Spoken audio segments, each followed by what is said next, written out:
பண்ணுங்க. இந்த போன் உங்களுடைய அடுத்த ஓட்ட ஏற்கனவே முடிவு பண்ணிருச்சு. நீங்க எந்த இடத்துல இருக்கீங்க, என்னத்தை டெய்லியும் தேடுறீங்க, எந்த வாட்ஸ்அப் குரூப் மெசேஜ அதிகமா ஷேர் பண்றீங்க அப்படின்னு டெய்லியுமே உங்களை கண்காணிச்சுட்டே இருக்குது. நம்ம தான் சுயமா சிந்திச்சு இந்த கட்சிக்கு ஓட்டு போடும் அப்படி முடிவு எடுத்திருக்கோம் அப்படின்னு நம்ம நினைப்போம். ஆனா அது உண்மை கிடையாது. அல்காரிதம் இதற்கு முன்பாகவே அதை முடிவெடுத்துருச்சு. இந்த கட்சி தலைவரும் சரியா இருக்கும், இந்த கொள்கை தான் உனக்கு சரியா இருக்கும், இவர்கள் தான் உன்னை காப்பாத்துவாங்க அப்படிங்கறத தொடர்ந்து உங்களுடைய மண்டைக்குள்ள போட வேண்டிய வேலையை மிக சரியாக செஞ்சுக்கிட்டே இருக்கு.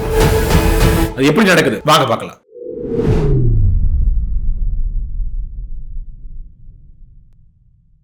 வணக்கம் மக்களே, நான் உங்கள் மது, கோப்பாசையிலிருந்து. இது ஏதோ ஒரு கட்டுக்கதை அப்படிலாம் எதுவுமே கிடையாது. இது ஒரு அல்காரிதம். 2026 அரசியல் அப்படிங்கிறது இது சுற்றி சுற்றி தான் நடந்துட்டே இருக்கு. நம்ம சோசியல் மீடியாவில எந்த ஒரு ஆப்பை திறந்தாலும் அங்க ஒரு விளம்பரம், ஆளுங்கட்சி எதிர்கட்சின்னு அனைத்து கட்சிகளுடைய விளம்பரம் நமக்கு வந்துகிட்டே இருக்கும்.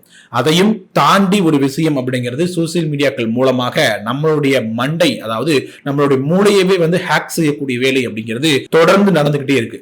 4.5 கோடிக்கும் அதிகமான நபர்களுக்கு சோசியல் மீடியாக்கள் மூலம் பரவக்கூடிய விஷயங்கள் அப்படிங்கிறது போய் சேருவது அப்படின்னு சொல்றாங்க.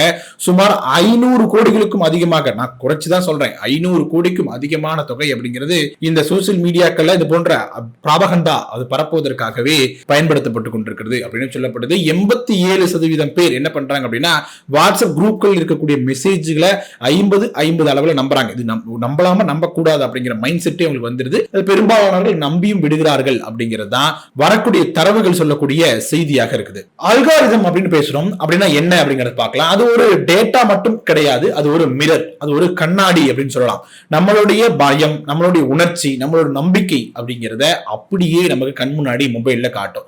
நம்ம ஒரு விஷயத்துல நம்ம பார்த்து பயப்படுறோம், அது அதீத நம்பிக்கை வச்சிருக்கிறோம், ரொம்ப உணர்ச்சி வசப்படுறோம் அப்படிங்கிற விஷயங்கள் இருந்துச்சு அப்படின்னா அது தொடர்ந்து நம்மளுடைய அந்த ஃபீட்ல வந்துகிட்டே இருக்கும், நம்ம பார்த்துட்டே இருப்போம். ஒரு கட்சி சார்ந்த ஒரு வீடியோ நம்ம பார்க்கிறோம், தேடிக்கு பிடிச்சி இந்த வீடியோ பார்க்கிறோம் அப்படின்னா அந்த வீடியோவை பார்த்து அடுத்த ஒரு 20-30 வீடியோக்கள் அது சாதுதாகவே வரும். அதாவது நம்ம ஒரு திராவிட ஐடியாலஜி இருக்கோம், இல்ல ஒரு வலதுசாரியாக இருக்கிறோம் அப்படின்னா அது சார்ந்த ஒரு வீடியோக்களை பார்க்கிறோம் அப்படின்னா அந்த சித்தாந்தம் சார்ந்த வீடியோக்கள் தொடர்ந்து வந்துகிட்டே இருக்கும். அதை எதிர்க்கிறாங்க இல்லையா, அவங்களுக்கு எதிரான வீடியோக்கள் நம்மளோட ஃபீட்ல வந்துகிட்டே இருக்கும்.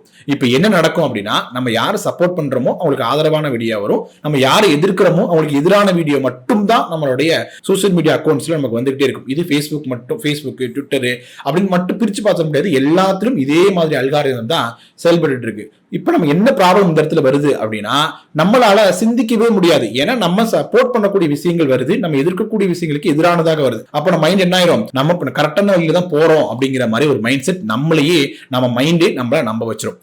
ஆனா உண்மை என்ன அப்படின்னா இரண்டையும் பார்க்கணும் இல்லையா, பிளஸ் இருக்கும் மைனஸ் இருக்கும், ரெண்டுமே நம்ம பார்த்தாதான் எது சரின்னு நம்மளால முடிவெடுக்க முடியும். இந்த ஒரு பிளஸ் மட்டும் நம்ம பார்த்துட்டு இவங்க நல்லவர்கள் என்றோ, மைனஸை மட்டும் பார்த்துட்டு அவர்கள் கெட்டவர்கள் அப்படின்னோ நம்ம முடிவெடுக்க முடியாது.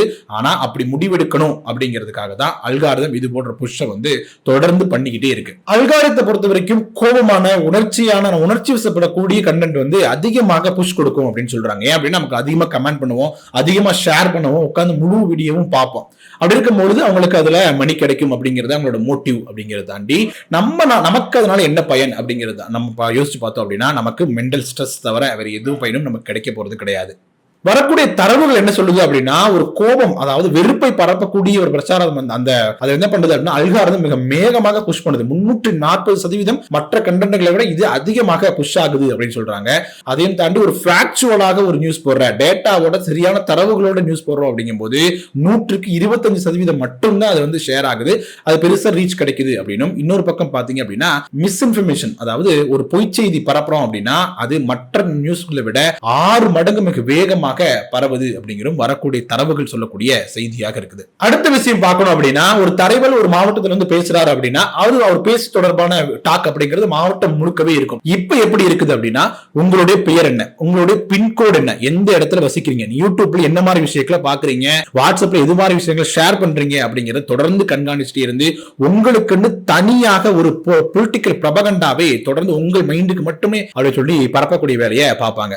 எக்ஸாம்பிளுக்கு சொல்லணும் அப்படின்னா உங்களுடைய இடம் அப்படிங்கிறது கடற்கரை ஓரமான பகுதிகள் இருக்கிறீங்க அப்படின்னா உங்களோட மீனவர் உரிமை தொடர்பான விஷயங்கள் தொடர்ந்து வந்துகிட்டே இருக்கும். அந்த மீனவர் பிரச்சனை, இலங்கை தமிழர் பிரச்சனை அப்படிங்கிறது போன்றவை உங்களுக்கு வந்துகிட்டே இருக்கும். இதை பக்கத்து நீங்க வந்து யூத்தா இருக்கீங்க, அர்பன்ல இருக்கிறீங்க அப்படின்னா உங்களுக்கு வேலை வாய்ப்பு பிரச்சனை தொடர்பாக வரும். அந்த வாட்ஸ்அப் பிரெயின் தொடர்பான பிரச்சனைகள் நிறைய வந்துகிட்டே இருக்கும். அப்புறம் நீங்க வந்து தொடர்ந்து ஜாதி ரீதியான அமைப்பை பத்தியே பாக்குறீங்க அப்படின்னா அதை உசுப்பேத்தி விடக்கூடிய வேலைகளை தொடர்ந்து மிகச்சரியாகவே செய்வாங்க.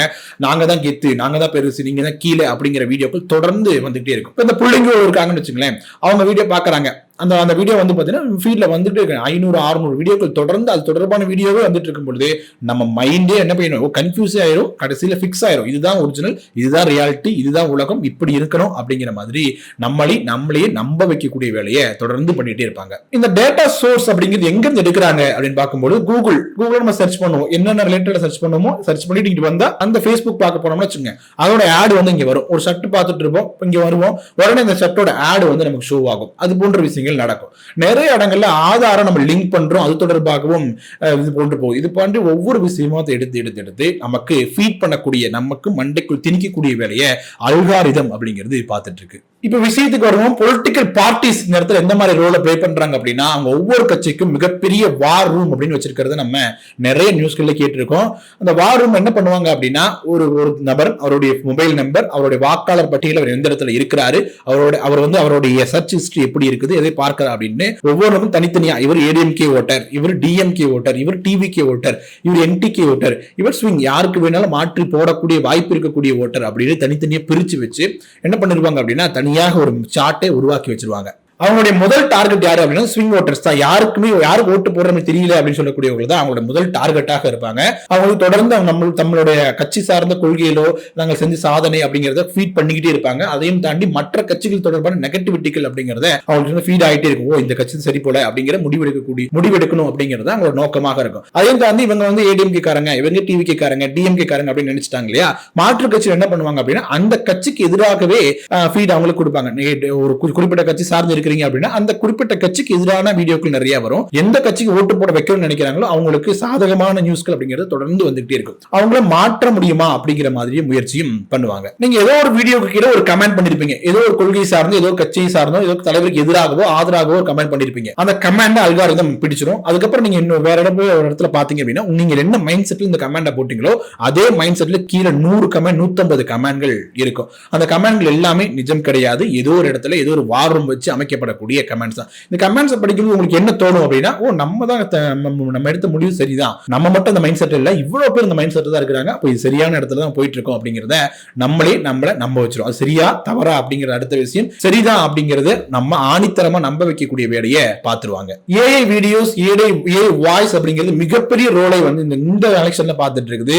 இறந்து போனவர்கள் வந்து இப்ப வந்து வாக்கு கேட்கிறாங்க. ஜெயலலிதா அவர்களாக இருக்கட்டும், கலைஞர் அவர்கள், எம்ஜிஆர் அவர்கள் இருந்து எல்லாரும் நேரடியாக வந்து தன்னுடைய தலைவரோடு தோல் போட்டு நின்னுக்கிட்டு ஒரு கருத்தை சொல்லும் பொழுது நம்ம என்ன பண்ணுவோம், ஒரு 10 வீடியோக்கள் பார்ப்போம். 11 வீடியோக்கள் மேல வீடியோக்களுக்கு அப்புறம் என்ன ஆயிரும் அப்படின்னா நமக்கே மைண்ட் அப்படிங்கிற செட் ஆயிரும். ஓ, எம்ஜிஆர் இந்த கருத்து சொல்லியிருக்கிறாரு, புரட்சி தலைவி அம்மா சொல்லியிருக்காங்க, கலைஞர் அவர்கள் சொல்லியிருக்கிறாரு அப்படின்னு நம்மளே நம்ம கட்சி சார்ந்தவர்களே நம்ப தொடங்கிடுவாங்க. அது போன்ற ஒரு மைண்ட் செட்டை, அது போன்ற ஒரு மூளைச்சலவையை வந்து தொடர்ந்து செஞ்சுட்டே இருக்கிறாங்க.